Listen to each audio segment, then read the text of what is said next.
Good morning, guys. For our video for today is about SumoBot ulit. So itong SumoBot is available to sa ating shop. Ito ay mabibili as kit, and then kayo po ang magbubuo nito. So itong kit na ito, meron tayong mga video tutorials kung paano to buuin and paano to i-code ang ating SumoBot. So itong SumoBot, kung kukuha kayo ng isang SumoBot na kit, meron siyang iba't ibang colors na available para sa inyo. Kasi minsan by teams kasi ang mga competition ng SumoBot. Pero for our video for today is all about the SumoBot ring. So yung SumoBot ring natin is consist ng black and white. So marami nagtatanong po sa atin kung paano po kapag yung ring ay black. So by default kasi itong ating SumoBot na kit, ang program nito is color white, light yung kanyang ring mismo. So pakita natin dito sa screen, meron tayo ditong sinerge about SumoBot na ring. So meron tayong black yung competition area, and then yung kanyang boundaries is color white. Yan, makikita natin. Pero ang default kasi ng SumoBot natin from LX Hub ay ganito ang uri niya ng ring. So ang kanyang boundary is black and white naman yung loob. So katulad nito, yan o. So ito, sinearch lang natin sa Google yung iba't ibang klase ng SumoBot na ring. So dito makikita nyo white yung competition area, dito naman black, and then white yung boundary. So by default, ganito po ang ating SumoBot ring.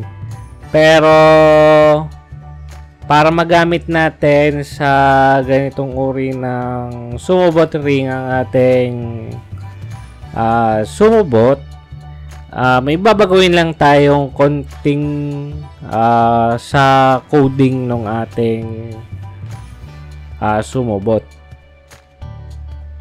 Okay. Pakita natin itong current code natin ng ating SumoBot. So mayroon tayo ditong ito yung sa ultrasonic, and then meron tayong IR sensor. So kung makikita natin, meron po tayong dalawang IR sensor dito sa dalawa. So itong IR sensor na ito is to detect the boundaries of the SumoBot ring. So para magamit natin sa black ang ating SumoBot, hanapin lang po natin dito sa ating code is yung pagre-read niya ng IR sensor. So baba lang natin itong ating code. Makikita po natin dito sa line 55 itong IR sensor right at saka itong IR sensor left. Para magamit natin ito sa black na ring, ang gagawin lang po natin is madali lang. I-invert lang po natin itong nade-detect niyang signal ng right at saka left. So ang pinakamadaling paraan po dito is lagyan lang po natin na exclamation mark. Ito. Yan. So once na nalagyan natin ng exclamation point, ang ibig sabihin kasi ng exclamation point ay ganito. Parang tinype mo siya ng ganito, digital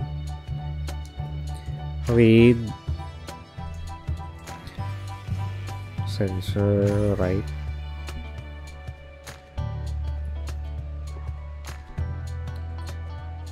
So, itulad na lang natin ito.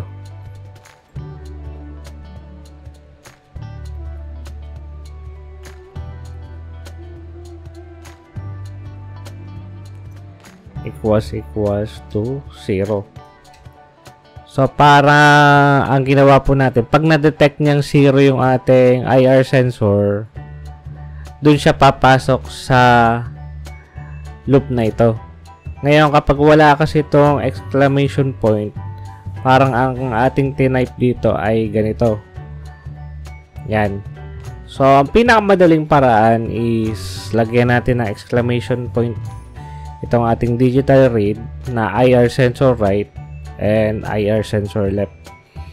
Ngayon, kapag ginawa natin po ito, mag-i-invert po ang behavior ng ating sumubot. So, ang mangyayari po, ang kanya competition area is magiging black at ang boundaries natin ay color white. So, yun lang po ang babaguhin natin. Then, pag nabago natin, i-upload natin ng bagong code sa ating sumubot. So, check lang natin kung may babaguhin pa tayong iba. So, okay. Yun lang talaga ang ating babaguhin kung gusto nating i-invert yung kanyang sumubot na ring. So, sana may natutunan kayo sa video ito, and ito kasi ay request na isa nating customer na nagtatanong kung paano ba gagamitin yung ating sumubot na kit kapag black yung ating ring. Para malaman na rin ng iba, since marami akong nagtatanong kung paano ba i-invert ang behavior ng ating sumubot. Yung IR sensor lang po ang ating lines na babaguhin. So, kung meron kayong mga request na tutorial, kindly chat us. Pwede dito sa YouTube natin. Pwede kayo mag-comment sa comment section, and pwede nyo rin kaming i-message via our Facebook page. And kung maliligaw kayo sa aming Facebook at YouTube, pwede nyo kaming i-like or subscribe para kumalat yung ating mga tutorial videos sa mga nag-i-struggle sa kanilang mga electronic projects. So, yun na muna, guys. Bye-bye!